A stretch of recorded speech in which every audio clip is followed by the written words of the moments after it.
João capítulo 8. Tem uma palavra para entregar para você e eu peço que o Espírito Santo me ajude nessa palavra. Porque, sendo bem sincero com você, o Espírito Santo me deu uma direção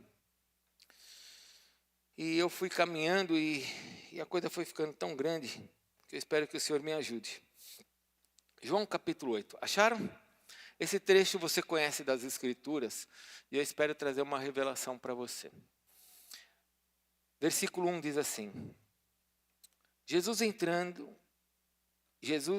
entretanto, foi para o Monte das Oliveiras. De madrugada voltou novamente para o templo, e todo o povo ia ter com ele, e assentado os ensinava. Os escribas e fariseus trouxeram à sua presença uma mulher surpreendida em adultério, e fazendo-a ficar de pé no meio de todos, disseram a Jesus: Mestre, essa mulher foi apanhada em flagrante adultério.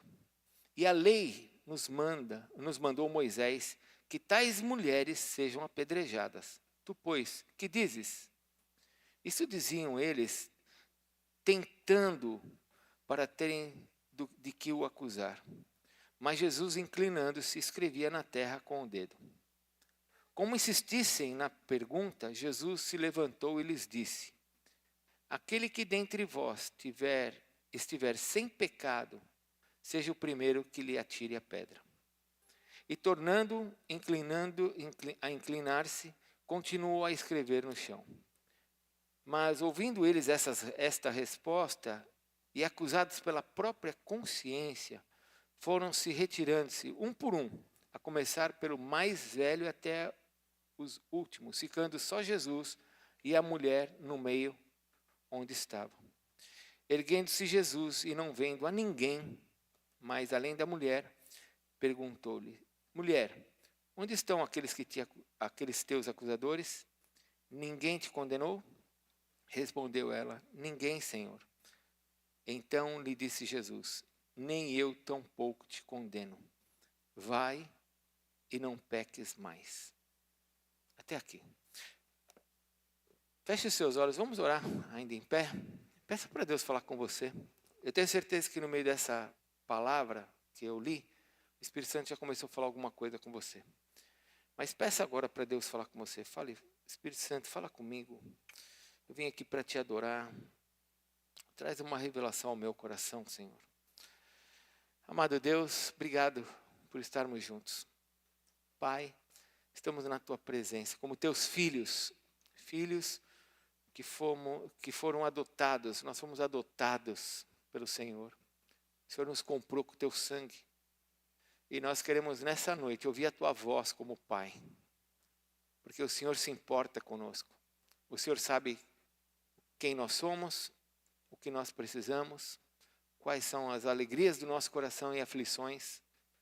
O Senhor sabe das nossas preocupações, ansiedades, das nossas conquistas. O Senhor sabe tudo. E nós queremos confiar ao Senhor agora o nosso coração, para que se estiver alguma coisa errada dentro da nossa vida, que o Senhor comece a derrubar essas barreiras, essas estruturas, que a religiosidade que nós mesmos construímos por causa de experiências ruins que tivemos, pelas mentiras que ouvimos. Vem com o teu poder, Espírito Santo, e trabalha em nós agora de forma que nós possamos crescer na tua palavra e na verdade que é Jesus. Nós te adoramos, te agradeço pela vida de cada um que está aqui e peço que o Senhor nos abençoe em nome de Jesus. Amém, Senhor. Amém?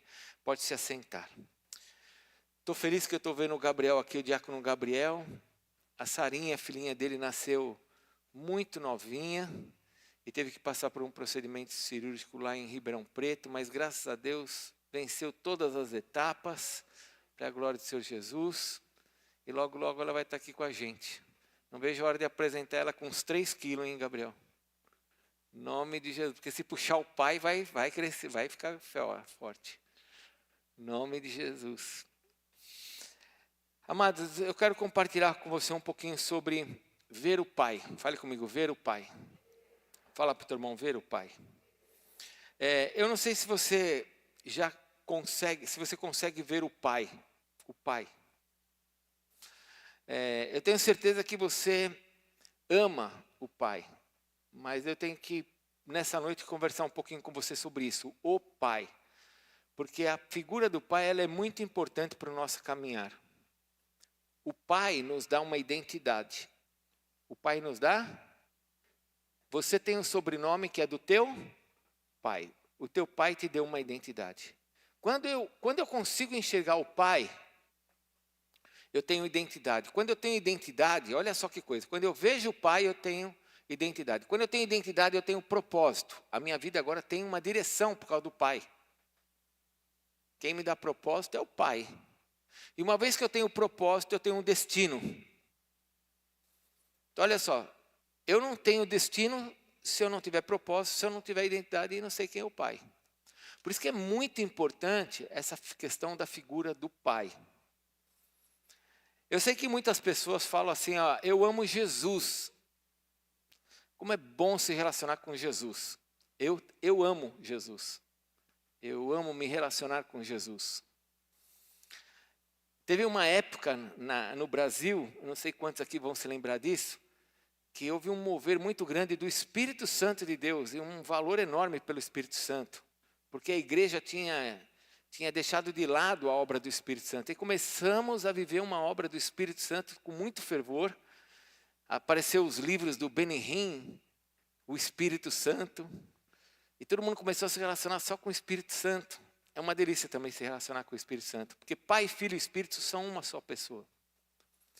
Nós não falamos trindade, porque trindade quer dizer três pessoas. Nós falamos triunidade. Na teologia correta, triunidade quer dizer três em um só. Uma só pessoa. Mas os dois, o Filho e o Espírito, eles vieram para nos mostrar o Pai.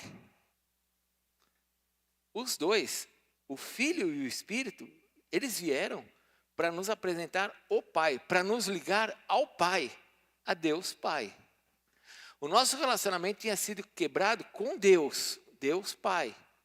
E aí vem o Filho para morrer por nós, e o Espírito Santo para habitar em nós, para nós termos relação com o Pai. Com o Pai. Quando nós olhamos alguns versículos nas Escrituras, eu queria que você abrisse, se você não abrir, acompanha aqui no telão. João capítulo 12, versículo 45, diz assim, ó, Jesus falando. João 12, 45. Abre aí na sua Bíblia, que é importante você acompanhar na sua Escritura. João 12, 45, diz assim, Jesus falou assim, e quem me vê a mim, vê aquele que me enviou. Ou seja, Jesus veio para mostrar aquele que o enviou, o Pai. Olha o capítulo 14, versículo 6, esse você conhece. Jesus lhes respondeu, sou o caminho, a verdade e a vida. Ninguém vem ao Pai, senão por mim, porque Ele e o Pai são um. O fato de eu não entender certas coisas não quer dizer nada. Eu não entendo nada sobre gravidade, mas ela existe. Eu não entendo nada de eletricidade, mas se eu colocar meu dedo numa tomada, eu levo choque. O fato de eu não entender sobre a triunidade não quer dizer nada. Quer dizer que ela existe. É muito grande para mim. Mas olha o capítulo 14, versículo 9. João capítulo 14, versículo 9. Jesus ainda diz assim, João 14, 9. Felipe, nessa mesma conversa, Felipe fala assim, Jesus, mostra-nos o Pai. Aí o que Jesus fala para Felipe? Felipe, há tanto tempo que eu estou convosco e não me tens conhecido, quem me vê a mim, vê o Pai. Como dizes tu, mostra-nos o Pai. Então, nós sabemos isso, que o Pai, o Filho e o Espírito vieram para nos mostrar o Pai. E eu não sei se você já fez a pergunta, por que Deus, sendo Deus, Ele se manifestou como Pai? Por que Deus, como Deus, Ele simplesmente não se declarou Deus, mas Ele se declara para nós, para aqueles que se relacionam com Ele, como Filho. Ele podia ter falado, eu sou Deus, e pronto. E nós o adoraríamos como Deus. Mas por que Ele chegou e falou assim, não, eu sou Pai? Porque o Pai, ainda que nós tivéssemos muitos problemas com os nossos pais, ou temos problemas com os nossos pais, O pai é a figura de proteção, de amor, de correção, de intimidade, de amor. E Deus queria exatamente passar isso para nós. Ele não somente é o nosso Deus, mas Ele também é aquele que se relaciona, que nos protege, que nos ama, que tem o melhor para nós. Por isso que Ele se revela na sua palavra como Pai. Ele podia muito bem ter se revelado como Deus somente. Mas nas Escrituras Ele fala, eu sou Deus, eu criei tudo, eu sou onipresente, onisciente, onipotente, eu sou o início e o fim, mas eu sou Pai, com o objetivo de fazer com que eu e você entendamos sobre relacionamento, e sobre essa identidade, e sobre esses valores que Ele tem nele para nós. Ele quer que esses valores que existem nele, cheguem até nós, porque nós somos seus filhos. Essa foi uma das missões de Jesus, nos mostrar como é que Ele se relacionava com o Pai, para nós olharmos a vida de Jesus nas Escrituras e falarmos assim, olha como Jesus falava com o Pai, então nós também podemos fazer da mesma maneira. É interessante olhar alguns versículos. Eu gosto muito de um texto de Judas, versículo 1. Judas só tem um capítulo. Eu não sei se você sabe, mas a Bíblia, essa Bíblia que você tem na sua mão, tem 2 irmãos de Jesus que vão escrever aqui. O primeiro irmão de Jesus que escreve aqui, Jesus teve vários irmãos. A Bíblia diz que Jesus teve vários irmãos. Um deles era Tiago e o outro irmão era Judas. O livro de Tiago, que você tem aqui na Bíblia, logo depois do livro de Hebreus, é o livro do irmão, é um irmão de Jesus. E depois, quando você tem o livro de Apocalipse, antes do livro de Apocalipse, você vai ter um livro chamado Judas. Um livrinho de um capítulo. Esse Judas também é irmão de Jesus.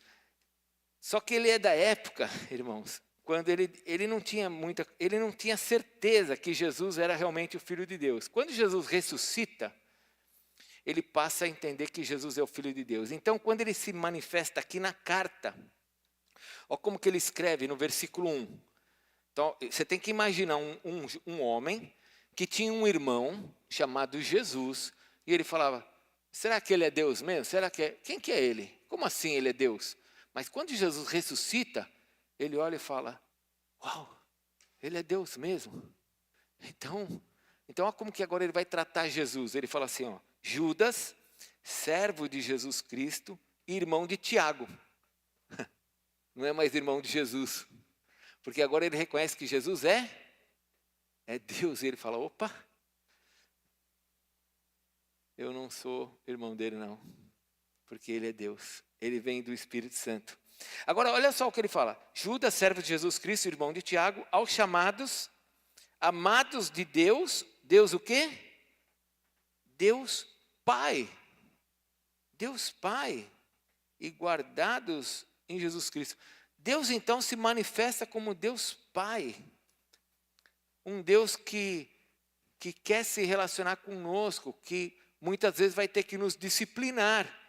Abre lá em Provérbios 3, eu estou só fazendo uma base para a gente poder caminhar, amém? Provérbios capítulo 3, Provérbios 3, versículo 12. Olha só o que diz o versículo 12 de Provérbios 3.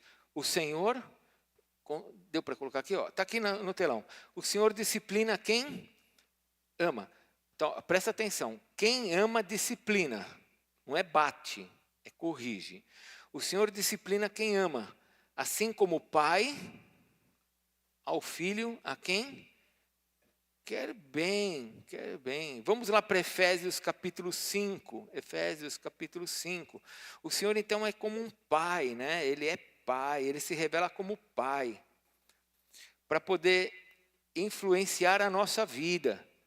O teu pai físico, de alguma forma, ele influenciou a tua vida. Ou de uma forma boa ou ruim, mas ele influenciou a tua vida. Eu sei que a gente olha para Jesus, a gente fala do Espírito Santo, mas tanto Jesus quanto o Espírito Santo, eles nos apontam o Pai, para que nós sejamos como o Pai. Mas como é que eu vou ver o Pai? Eu não consigo ver o Pai. Então Jesus se manifestou. Quem viu Jesus viu o Pai. Mas toda a nossa atenção e exemplo está no Pai. Efésios capítulo 5, versículo 1, olha o que diz. Sede, pois, o quê? Imitadores de Deus como filhos. Ele é o meu pai e eu sou filho. Então, eu só vou conseguir ver o Pai por meio de Jesus, mas eu preciso avançar nesse entendimento, porque eu quero que você ainda entenda um pouquinho dessa figura do Pai. Porque eu vou fazer uma pergunta aqui, ó. Presta atenção na pergunta. Quantos aqui são de filhos, são filhos de pais cristãos e você já nasceu num ambiente cristão? Você nasceu, vamos dizer assim, você nasceu numa maternidade, mas a gente fala, você nasceu dentro da igreja, né? Mas você nasceu numa maternidade. Quantos aqui nasceram dentro da igreja? Levanta a mão. Quem nasceu dentro da igreja? Ó, glória a Deus por vocês que nasceram dentro da igreja, que seus pais são cristãos. Mas quantos aqui não nasceram dentro da igreja? Nasceram depois, aceitaram Jesus aqui. Ó. Olha quanta gente que aceitou Jesus. Amém? Antes de nós aceitarmos Jesus, quem era o nosso pai? Calma.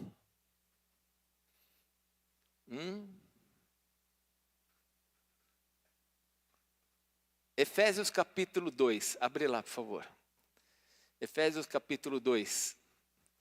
Quem era o nosso pai antes da gente aceitar Jesus? Não, era Deus. Calma.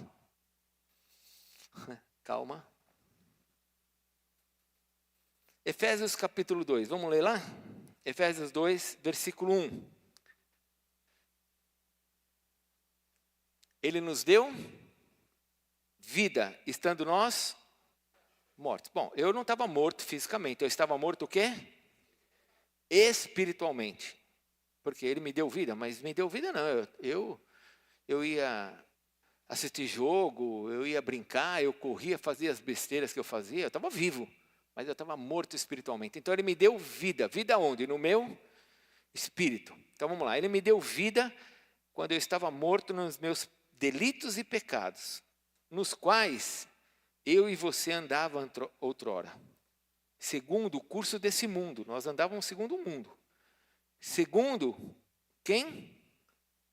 O príncipe da potestade do ar, do espírito que agora atua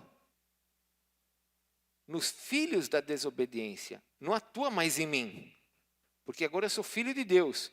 Mas antes, agora ele atua nos filhos da desobediência. Quando eu não era filho de Deus, quem é que atuava em mim?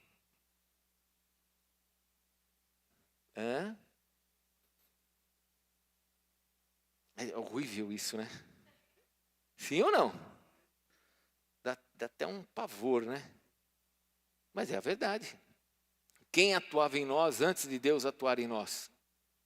Era o príncipe desse mundo. Eram demônios.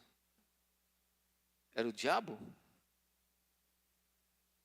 Jesus chegou para os fariseus em João 9 e falou assim: vosso pai é o diabo. Ai. João 1,11, o que diz em João 1,11? Veio para o que era seu, mas os seus não o receberam. Versículo 12, mas a todos quanto o receberam, coloca aí por favor, porque tem muita gente novinha. Mas a todos quanto o receberam, deu o quê? O poder de se tornarem, fale comigo, filhos de Deus. Fale comigo, se tornarem. Então você não era. Eu não era. Não era. Mas apóstolo, todo mundo fala lá fora que todo mundo é filho de Deus. Eu sei que eles falam, eu também falava. Eu era um ignorante bíblico. Mas a Bíblia diz que só quem aceita Jesus é que se torna filho. E antes eu era governado e dirigido pelo príncipe desse mundo. É horrível falar isso novamente, mas preste atenção. Ele era o meu pai. Eu fazia a vontade da carne, eu fazia a vontade do diabo, eu fazia a vontade do mundo. Eu não fazia a vontade de Deus. As coisas boas que eu fazia é porque a lei humana estava sobre mim. Não roube, não mate.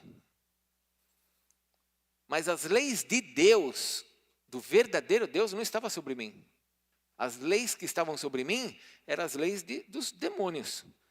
Então, era pecado com pornografia, era pecado de sexo, pecado disso, pecado daquilo outro. Era só coisa errada. Porque quem governava a minha vida, presta atenção, a minha, não a sua. Eu sei que você já nasceu com asa. Eu não, eu nasci com uns negócios assim, depois arrancaram esse negócio de mim.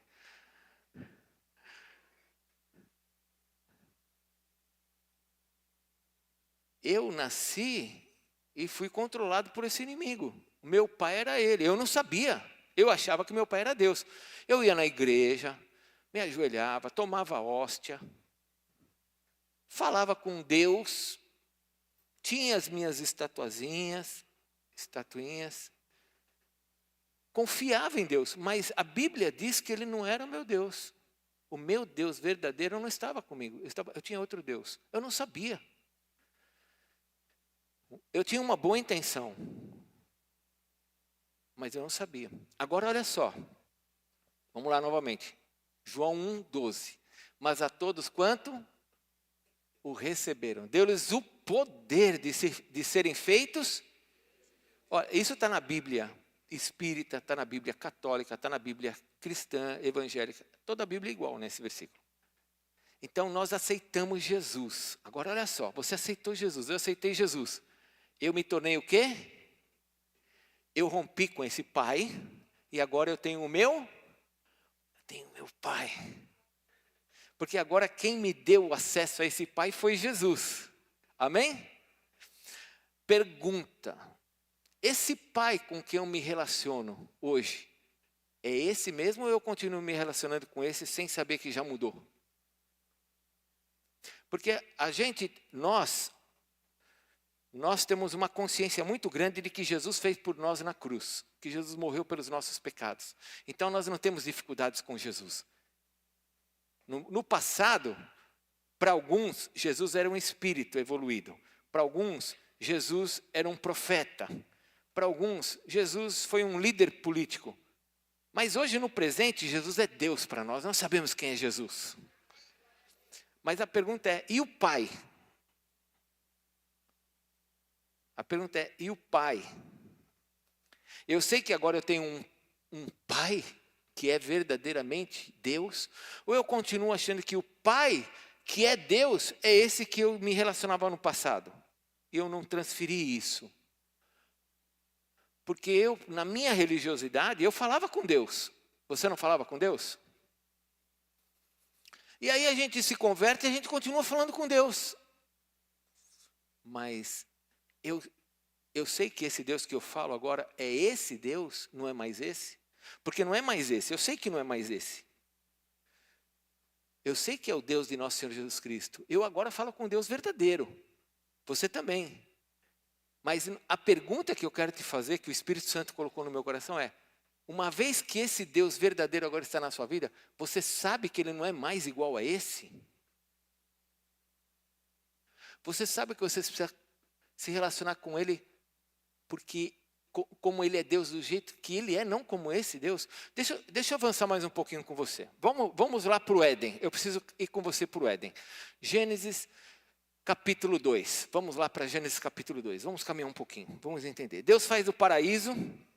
Quem fez o paraíso? Deus Pai. Amém?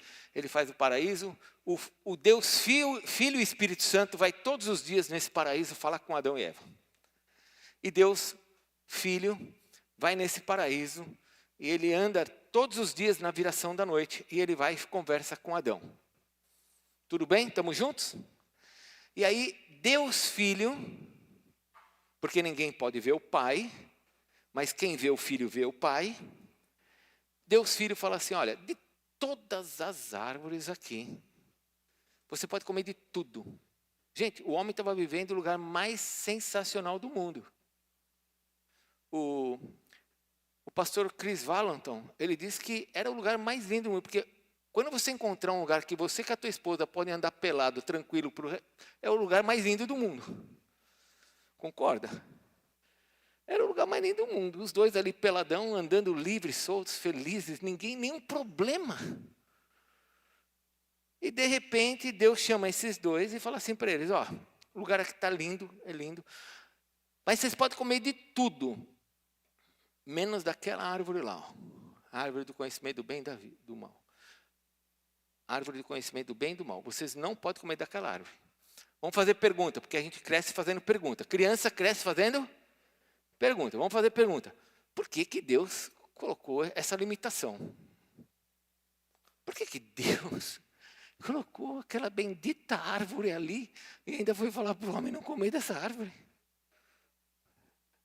Bom, nós já sabemos pela Bíblia que o diabo já tinha caído.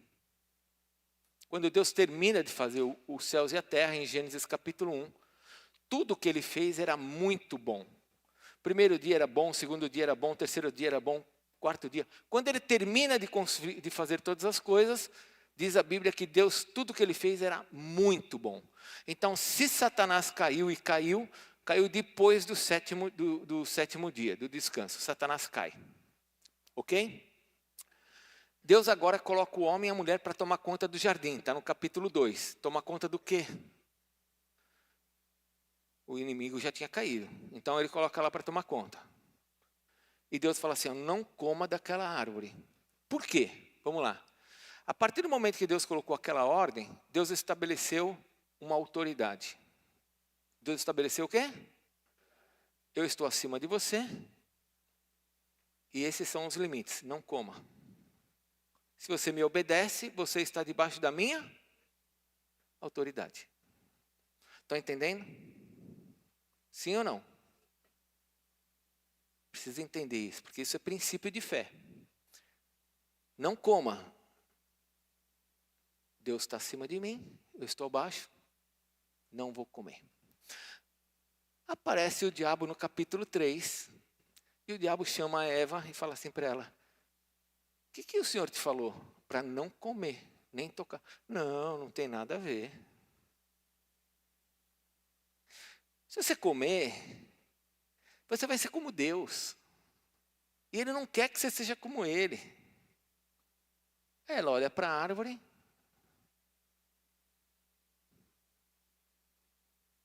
Procura um marido, Adão. E ela vai lá e come do fruto. Quando ela comeu do fruto, ela se colocou debaixo da autoridade de quem? De Deus ou do diabo? Porque a partir do momento que você obedece a alguém, você está debaixo da autoridade dessa pessoa. Fala para o teu irmão, vai ficar um pouquinho pior, mas vai melhorar. Vai melhorar. Quando a gente peca, a gente se coloca debaixo da autoridade de quem? É você que está dizendo. Está entendendo? Você está entendendo como o pecado é uma coisa muito séria? Você está entendendo que um pecado trouxe a morte para dentro de nós? Um pecado gerou tudo que nós estamos vendo no mundo de destruição? Um pecado. E muitas vezes a gente acha que o pecado, eu confesso meu pecado e acabou, Deus perdoa e acabou. Mas quando eu peco, eu me coloco debaixo da autoridade daquele que está controlando a minha vida. Se eu ando em santidade, eu estou debaixo da autoridade do meu Pai. Se eu saio debaixo dessa autoridade, eu agora obedeço o diabo, eu faço o que o diabo quer, o que a minha carne quer, eu me coloco debaixo dessa autoridade. E agora vamos ser bem sinceros. Qual a chance da sua vida dar certo debaixo dessa autoridade do diabo? Qual a chance de uma mentira prosperar? Aí eu vou falar uma mentira para que eu consiga vencer. Eu vou enganar essa pessoa para ver se eu consigo fazer um bom negócio. Qual a chance debaixo dessa autoridade mentirosa de demônios, onde uma vez eu fui filho, mas eu não sou mais, agora eu sou filho de Deus. Qual a chance de estar debaixo dessa autoridade e dar certo? Não existe como dar certo. E o nosso Pai, que nos trouxe Jesus para que Ele nos mostrasse, por meio de Jesus, como é que a gente se relaciona com Ele, o nosso Pai quer nos mostrar que para nós sermos felizes, tem que ter um relacionamento somente com Ele. E que nós temos que confiar nele. O nosso Pai quer que a gente olhe para Ele e fale assim, o Senhor é o Pai. Qual que é a figura do Pai? Proteção, provisão, sacerdócio, aquele que traz a bênção sobre os filhos. Essa é a figura do pai. O pai é o que abençoa. O pai é que transfere a bênção. Por isso esse investimento do diabo em cima da família. Mas é o homem. É o pai. Ah, mas eu tenho problema com a figura do meu pai. Tá, mas nós temos o nosso pai agora, o qual você aceitou Jesus, que você deixou aquele pai para ter esse verdadeiro pai. Você não pode mais se relacionar com esse pai achando que ele é igual àquele, que aceita qualquer coisa, que aceita mentira, que aceita falcatruas, que aceita falsidade, que aceita manipulações, que aceita... O nosso Deus não é assim. O nosso pai não é assim. Esse aqui queria nos destruir. Esse pai do mundo, esse pai ao qual nós servimos no passado, ele queria nos matar, roubar e destruir, só isso. Mas o nosso pai não, o pai quer nos abençoar. E eu preciso entender agora desse relacionamento, desse novo relacionamento. E eu preciso entender que quando eu saio dessa obediência de Deus, eu estou me colocando debaixo da autoridade de outro Deus. Estou me colocando debaixo da autoridade de outro Deus. E não vai dar certo. A coisa não vai prosperar. Não tem como ser abençoado. O diabo não tem como abençoar. Vamos voltar lá para Adão e Eva, porque nós precisamos caminhar um pouquinho mais daqui para enxergar. Bom, Adão então comeu do fruto do bem e do mal. Amém? O que aconteceu com Adão? Primeira coisa que aconteceu com Adão. Ele teve medo.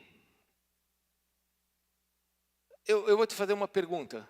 Qual foi a experiência de Adão antes para ele sentir medo agora? Como é que Adão sabia qual era o sentimento de medo se ele nunca teve medo antes? Você entendeu o que eu te falei?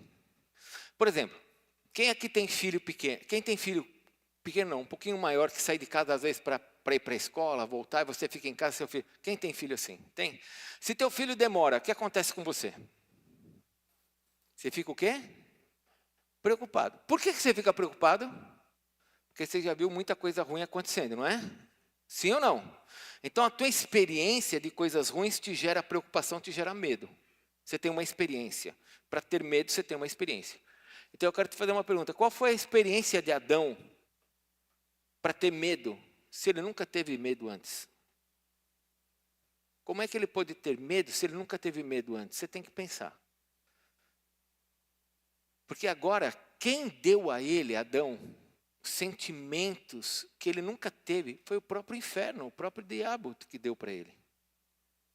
Porque Deus deu para Adão a morte. Adão recebeu a morte quando ele comeu do fruto do bem e do mal. Do conhecimento do bem e do mal.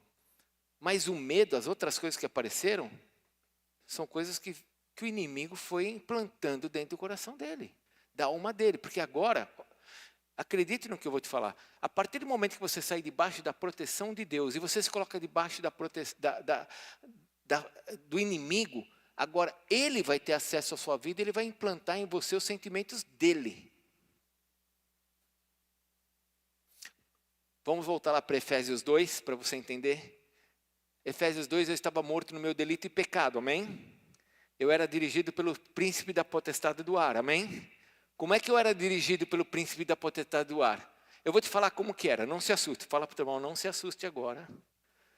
Como é que eu era dirigido pelo príncipe da potestade do ar? Eu era assim, eu estava andando na rua e de repente... O inimigo me pegava e eu... Era assim? Não. Como é que ele fazia isso em mim? Ele me influenciava. Como é que ele me influenciava? Por meio de sentimentos, por meio de invasões, da mesma forma que hoje o Espírito Santo faz em mim. Ele age em mim. No passado, Era essa influência em mim que me fazia eu ser governado pelo príncipe desse mundo. Adão agora come do fruto do conhecimento do bem e do mal. Agora ele começa a ser invadido por sentimentos que ele nunca teve na vida. Que ele nunca aprendeu. Ele não teve experiência de coisas ruins. Mas agora ele tinha um sentimento dentro dele, de medo. Se escondeu. Eu preciso que você entenda isso. Porque se você não andar com o Pai verdadeiro, perdão, deixa eu arrumar. Você andando com o Pai verdadeiro, mas você não entendendo que esse Pai é diferente desse, você continua com medo. Com medo de Deus, como você tinha medo no passado. E quando um filho tem medo, ele não prospera, ele não cresce, ele não avança. Mas vamos ver uma outra coisa que aconteceu. Além do medo que entrou dentro do coração, entrou dentro de Adão uma questão chamada culpa. Fale comigo, culpa. Você já se sentiu culpado de ter feito alguma coisa errada? Sim ou não?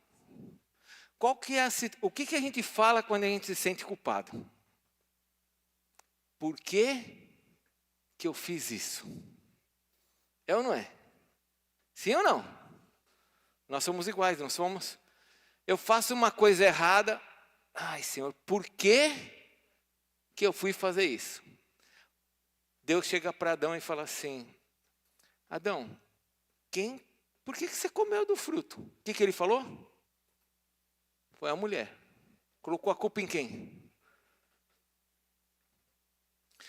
A pessoa que se sente culpada, ela fica procurando o culpado.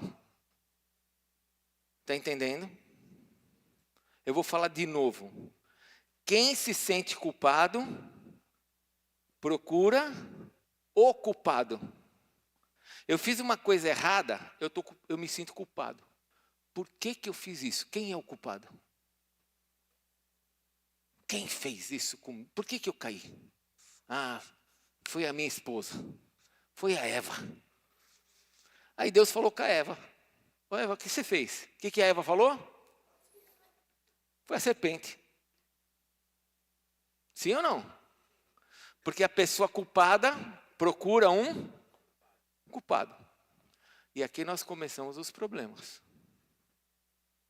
Quando eu sou governado por esse pai, eu vivo debaixo de medo e de culpas.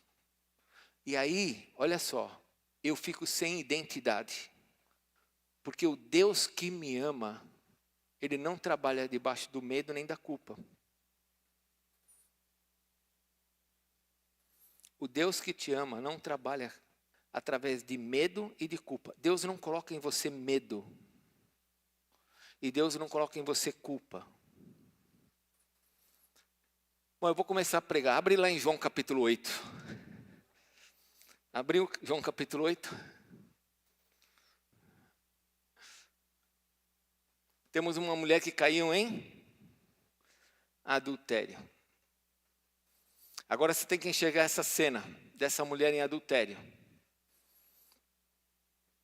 E você tem que ver Jesus ali, querendo mostrar para aquele pessoal o Pai. Então agora esses homens colocam a mulher em pé na frente de todo mundo para expor ela.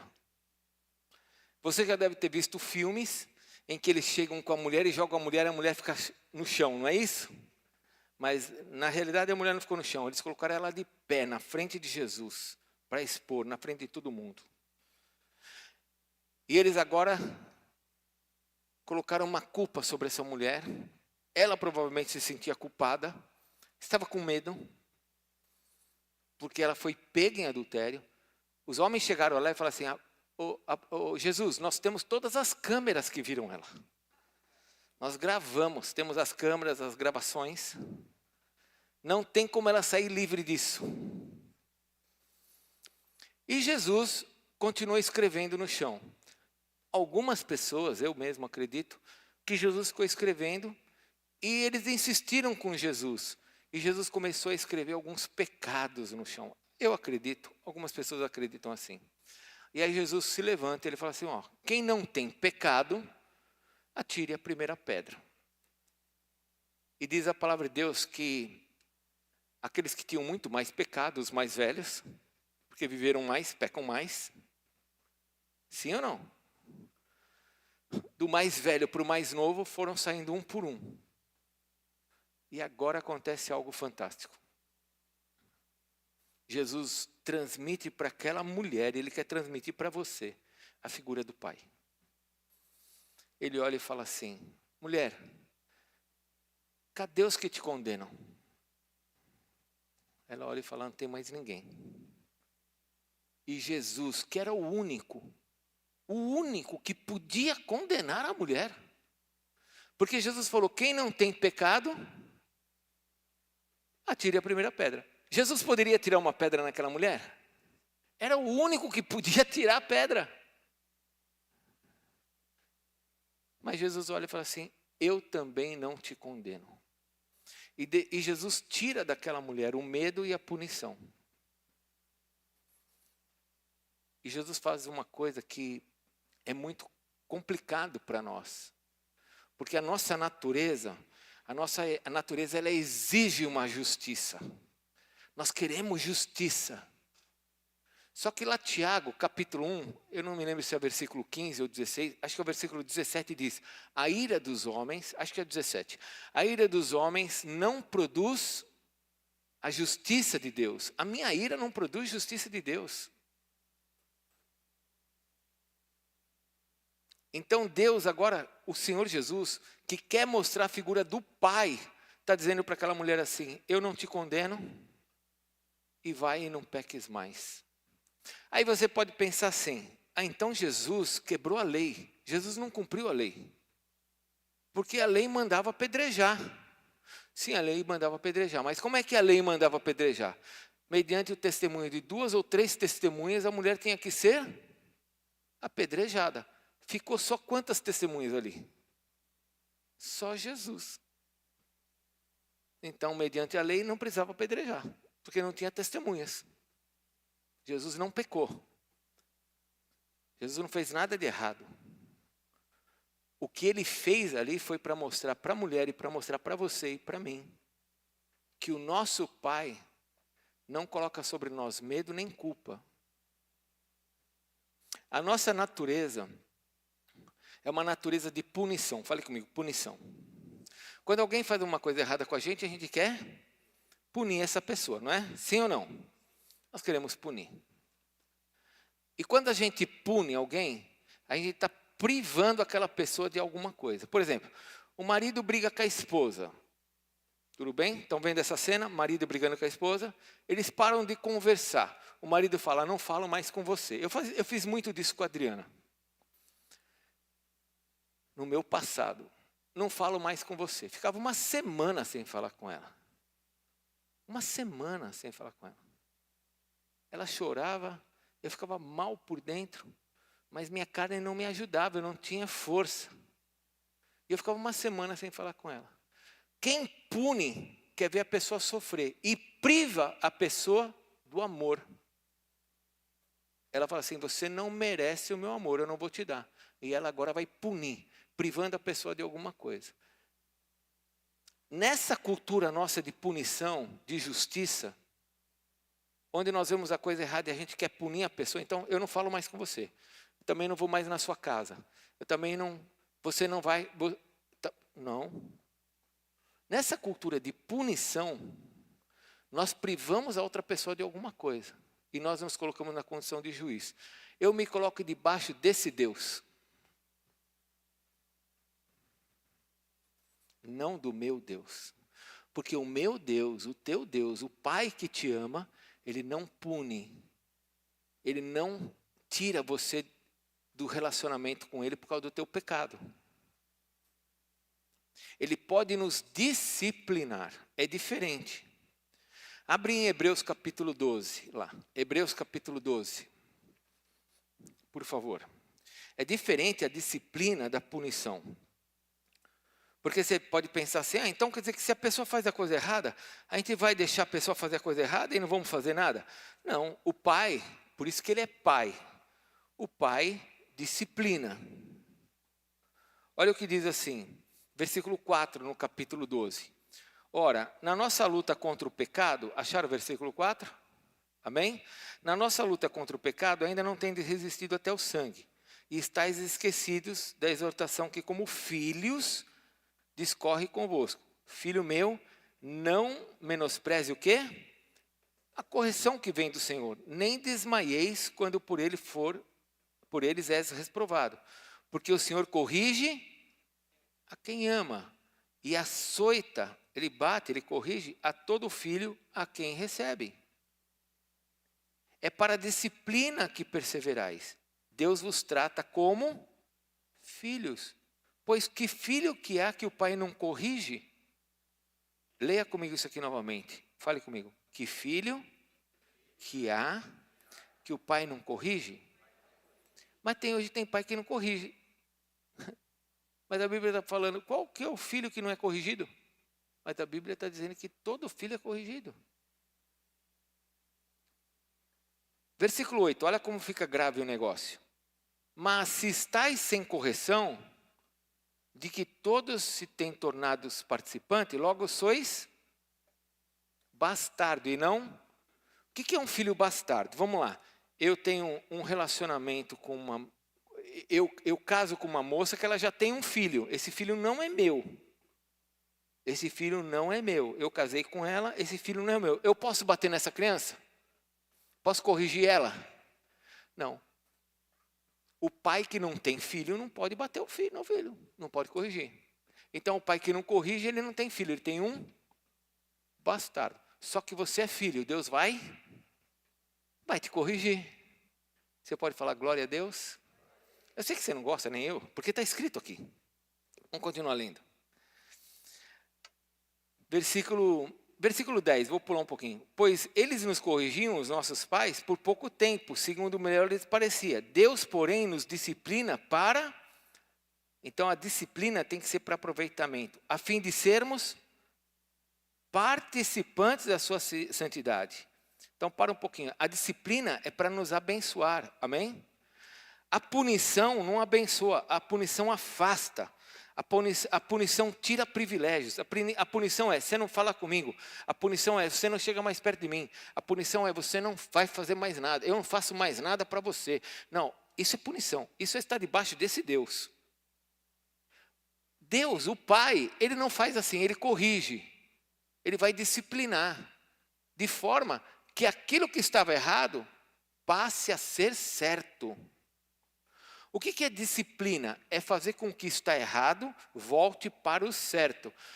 Algumas pessoas às vezes chegam na nossa igreja e ela fala assim, fulano pecou. Você não vai tirar ela do som? Você não vai tirar ela de tocar, de cantar? Eu falo, não. Não vai tirar, você devia tirar, ele errou. Mas disciplina não é isso. Disciplina é falar o seguinte, agora que você está fazendo isso, você vai fazer o certo. Mas na minha época, as pessoas eram colocadas no banco. A Resgate não tem banco, tem cadeira. Nós aqui não temos banco. Nós só temos cadeira. Existem situações que a gente tem que tirar a pessoa. Existem. Para não expor a pessoa, para poupar a pessoa, para proteger a pessoa. Mas não para discipliná-la. Eu vou te disciplinar, vou tirar você da intercessão. Eu vou te disciplinar, vou tirar você da mocidade. Eu vou te disciplinar, vou tirar você de tocar. Isso não é disciplina, isso é para acabar com a pessoa. Isso é outro Deus. É o Deus que pune. É o Deus que traz medo. Se você não faz, eu vou te pegar. Se você não me obedecer, você vai ver. Tenha medo de mim. É o diabo. O meu pai, o nosso pai não é assim. Você não pode ser assim com seus filhos, você não pode ser assim na igreja, você não pode ser assim com seus amigos, você não pode ser assim com seu marido, com a tua esposa.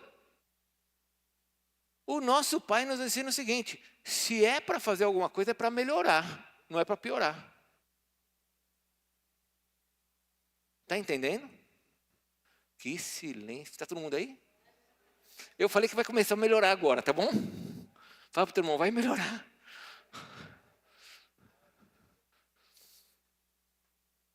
O nosso pai, ele age diferente. Ele não olha e fala assim, aonde é que Jesus falou para essa mulher no capítulo 8? Ei, mulher, vem cá. Todo mundo já foi embora, vamos conversar. Me pede perdão, ajoelha aí. Me pede perdão. Por que você fez isso? Bom, primeiro, deixa eu te ensinar uma coisa. A pessoa que faz a bobagem, você não precisa perguntar para ela por que ela fez, porque ela já sabe que fez. Ela sabe o que ela fez, ela está envergonhada. Você precisa tirar a vergonha dela, você precisa ajudar ela a crescer. Nós não somos desse pai. Esse pai acusa, envergonha, entristece, paralisa, impede a pessoa de crescer e de avançar. Ele quer a morte. O nosso pai não. O nosso pai é aquele que quando olha, fala assim, ei, eu vou te usar. Ah, mas eu sou um menorzinho, mas eu vou te usar. Ah, eu sou o mais pecador, eu vou te usar. Mas você sabe quem eu sou? Eu sei quem você é, mas eu também sei quem eu sou, diz ele. E eu vou te transformar e você vai fazer o que você tem que fazer. Esse é o nosso Deus. É diferente daquele outro pai. Agora eu não posso, já que eu aceitei Jesus, que eu tenho um Deus verdadeiro, eu não posso agir com ele, achando que eu estou ainda com aquele, com medo. Achando que ele... Aí o que acontece? Eu faço uma bobagem, porque você faz bobagem, não faz? Sim ou não? Fala para o teu irmão, você faz bobagem. Foi fácil falar, né? Agora abre o coração e fala, eu também faço. Sim ou não? A gente faz bobagem, não faz? A gente faz bobagem, e aí o que acontece? Olhe para mim, por favor. O que acontece quando a gente faz a bobagem? A gente se sente culpado, se sente com peso, envergonhado. E olha para aquele pai. Ele vai me pegar. Aí vem esse pai, ele diz assim, eu vi que você fez a bobagem. Vá e não peques mais, mude. Vamos lá, você vai vencer. Jesus não falou para aquela mulher, você se arrependeu? Você vai parar de pecar? Vai ser diferente? Ele não falou isso. Ele falou assim, eu sei que você está triste. Eu sei que você está envergonhada. Mas eu confio em você, vai e não peques mais. Sabe, Deus te ama. E quando você peca, Ele se entristece. Mas Ele confia em você. E Ele espera que você caminhe sem pecar. Vamos voltar lá para Hebreus 12. Olha, vamos continuar lendo. Que eu parei numa parte aqui, né? Versículo 12. Versículo 11. Toda disciplina com efeito, no momento, não parece ser... Quando a gente apanha, né, é corrigido, a gente não gosta, não é verdade? Pelo contrário, toda disciplina, versículo 11, com efeito no momento, não parece motivo de alegria, mas de tristeza. Mas, né, ao depois, entretanto, produz o quê? Fruto pacífico aos que têm sido por ela exercitados. Fruto de justiça. Quem aqui apanhou quando era pequenininho?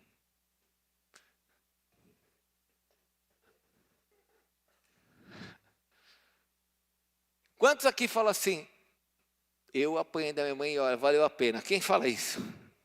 Eu apanhei da minha mãe e valeu a pena.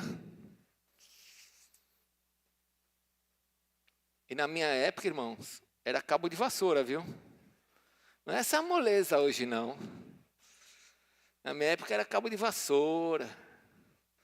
Quem descobriu o Brasil? Pedro Álvares Cabral. Pá! Ai, Pedro... Cristóvão Colombo. Não. Você ia mudando os nomes.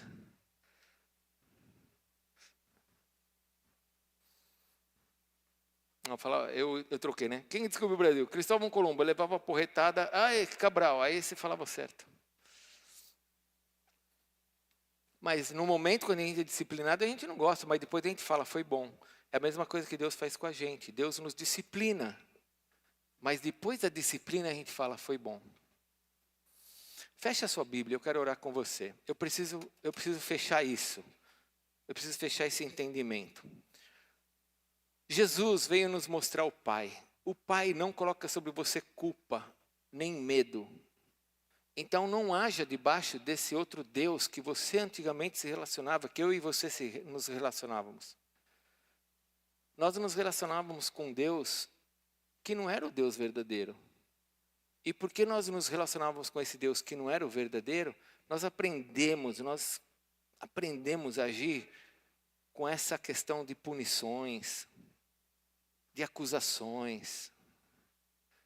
Quantas vezes eu, Edson, eu estou falando de mim, não de você, eu me coloco na condição de juiz, eu olho a situação e falo, nossa, Deus devia de fazer tal coisa. Quem sou eu para dizer para Deus que Ele tinha que fazer tal coisa?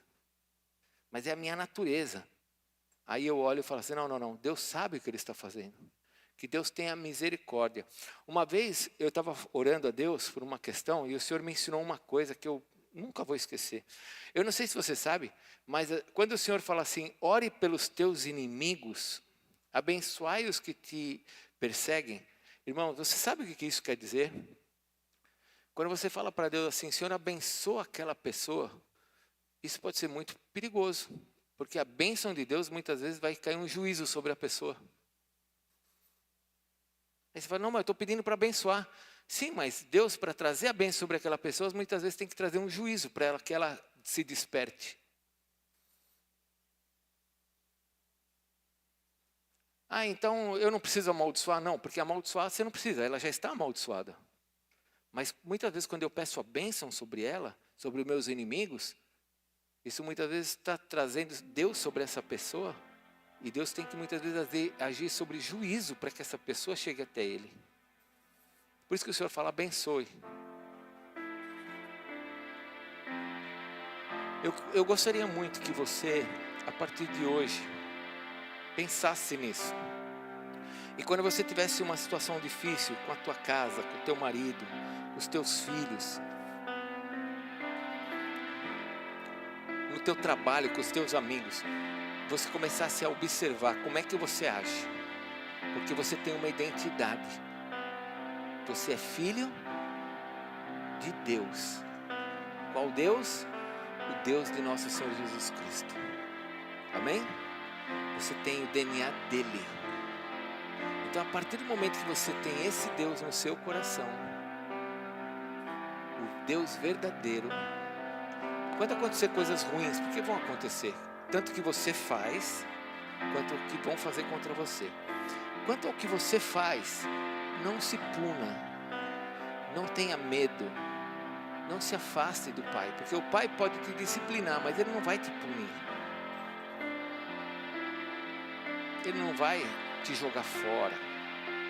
Porque se você não resolver esse sentimento, você fica sempre assim, não dá para fazer a obra de Deus, eu não posso testemunhar de Jesus, eu não posso fazer nada, eu não posso me envolver com nada. Não, olhe para o Pai quer que você o ame, Ele te ama, você errou, conserta, vai e não peques mais, continua no relacionamento com Ele. Mas com relação às pessoas, aqui é o ponto. Quando as pessoas errarem contra você, cuidado, julgue o que você está fazendo. Teu filho fez alguma coisa errada? Não puna, discipline, corrija, coloca a coisa no lugar certo, mas não pune. Não tire o teu amor da pessoa, querendo colocar ela numa condição de privá-la de coisas, porque você tem autoridade. Você agora está debaixo dessa autoridade, e ela está debaixo dessa autoridade. Então abençoa. Peraí, a coisa deu errada, vamos consertar. Você não é assim. Você fez a coisa errada, todo pecado tem uma consequência. Todo pecado tem problema, gera problemas, tem disciplina, mas não tem punição. Ah, por causa disso eu não falo mais com você. Por causa disso você não faz mais, eu não saio mais com você. Não, peraí. Por causa disso nós vamos corrigir, vamos arrumar o que tem que arrumar. Pessoas boas sempre vão fazer coisas boas. Vigia. Fale comigo, não fala para o teu irmão, fale comigo assim, vigia. Jesus falou várias vezes, vigiai, vigiai, vigia. Veja como você age com os outros. Veja se você exclui as pessoas. Veja se você pune as pessoas excluindo elas, porque você é melhor do que elas, você não fala mais comigo. Ó, me coloquei debaixo desse Deus de novo. Não. Meu Deus é o Deus de nosso Senhor Jesus Cristo. É um Deus que olha e fala assim, caramba, você fez tudo isso? mas eu te amo e eu conto com você. Eu espero que você não caia mais. Espero que você avance. Vai firme. Não peques mais. Esse é o nosso Deus. Esse é o nosso Pai. Vamos orar? Vamos ficar em pé?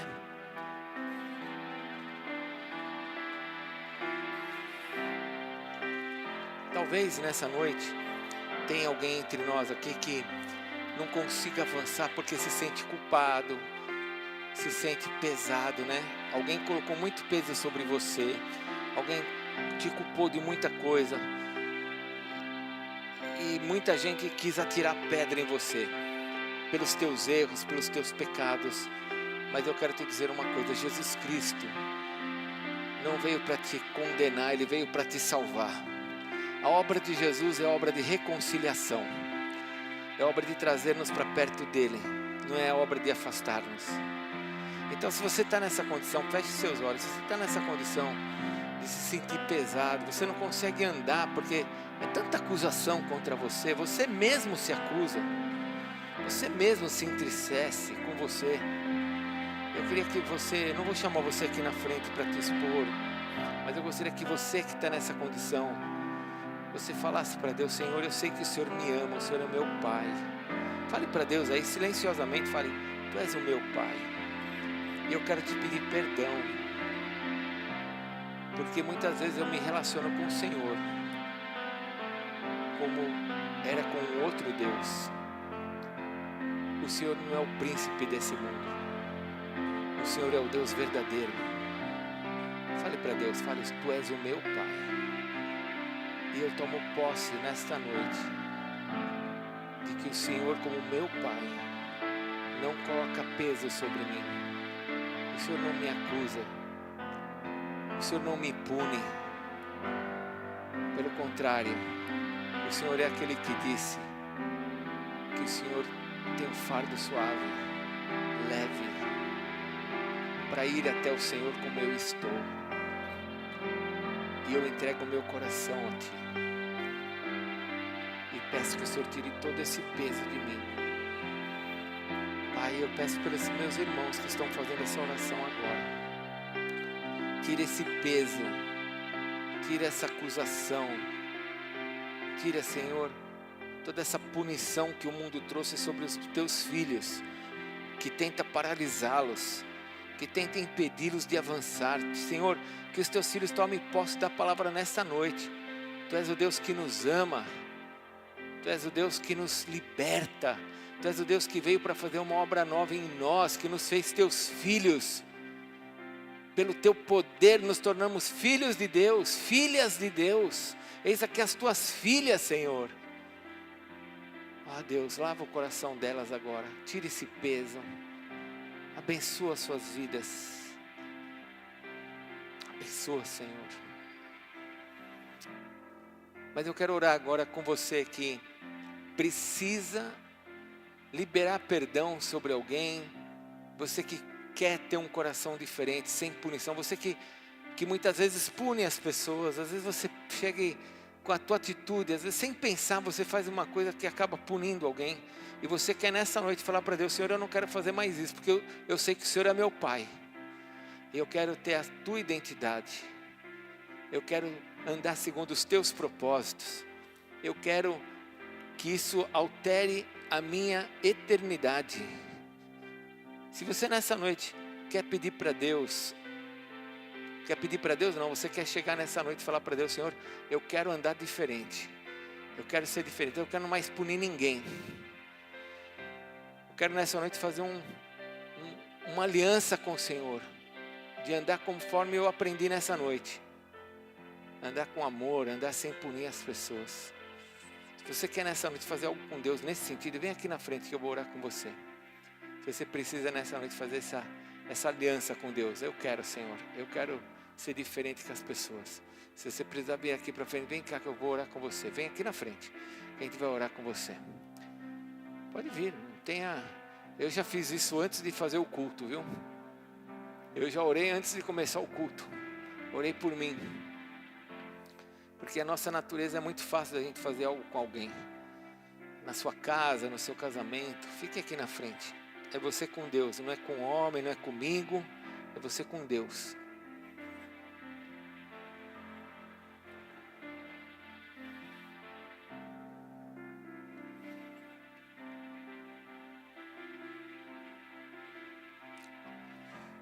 Nós vamos orar para que Deus nos ajude, para que nós sejamos como Ele é, um Deus Pai, e nós possamos ser como Ele, que nós possamos abençoar as pessoas, e que nas nossas atitudes nós não venhamos a punir ninguém, pelo contrário, que a gente mostre o caminho certo, que a gente abençoe as pessoas.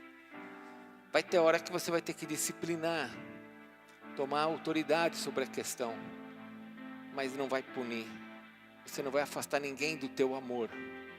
Pelo contrário, você vai amar, ao ponto dessa pessoa ser transformada pelo amor do Pai que está em você.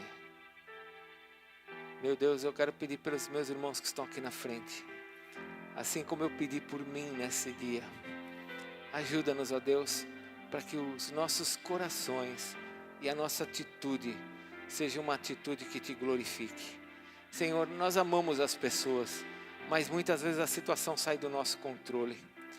Muitas vezes, Senhor, nós queremos agir de uma maneira que nós pensamos que estamos ainda fazendo bem, mas não estamos.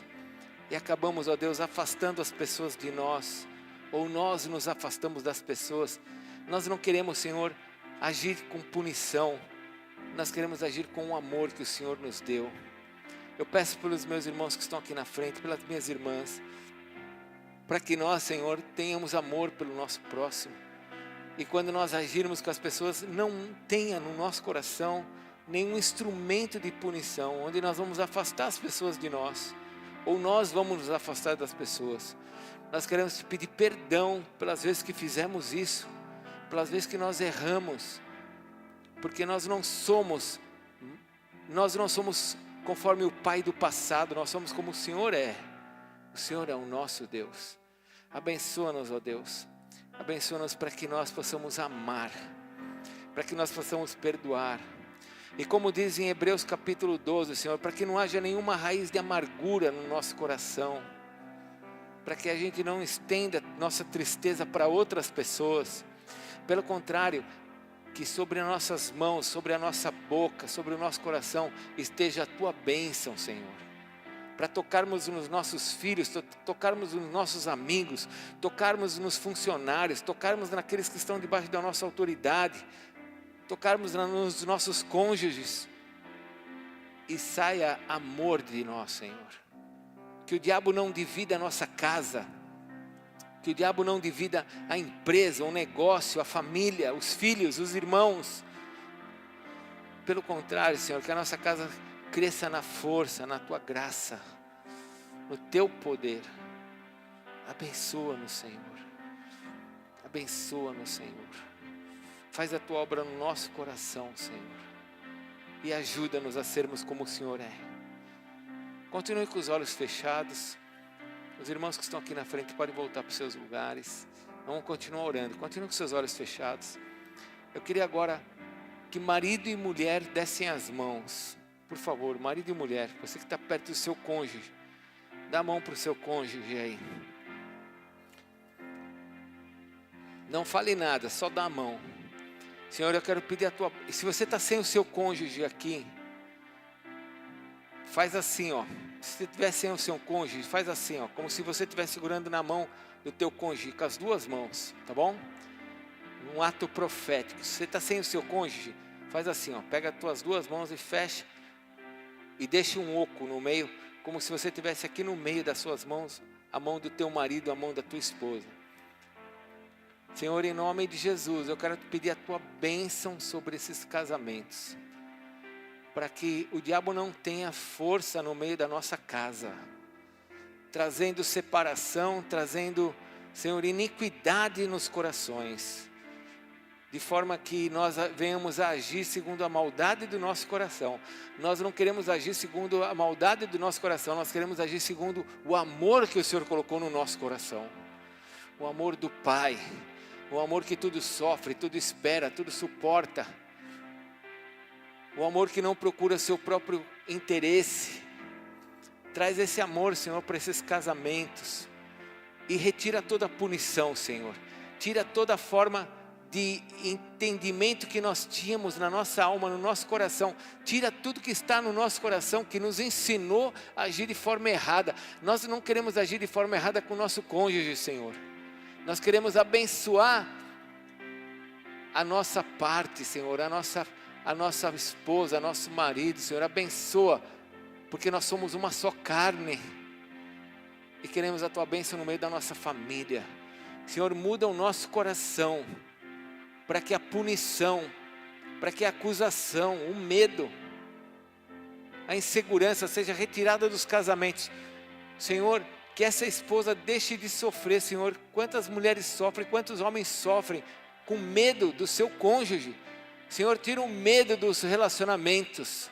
Satanás, eu te repreendo em nome de Jesus. Você que traz medo no meio do casamento, no meio dessa esposa, no meio desse marido, que tem medo de falar os seus sentimentos, eu te repreendo em nome de Jesus. Senhor, eu peço que o Senhor traga bênção para esses maridos, para essas esposas, para que eles tenham liberdade, alegria para conversar uns com os outros e não haja punição, pelo contrário, haja amor. Haja amor para avançarem juntos, para crescerem juntos, como sendo uma só carne.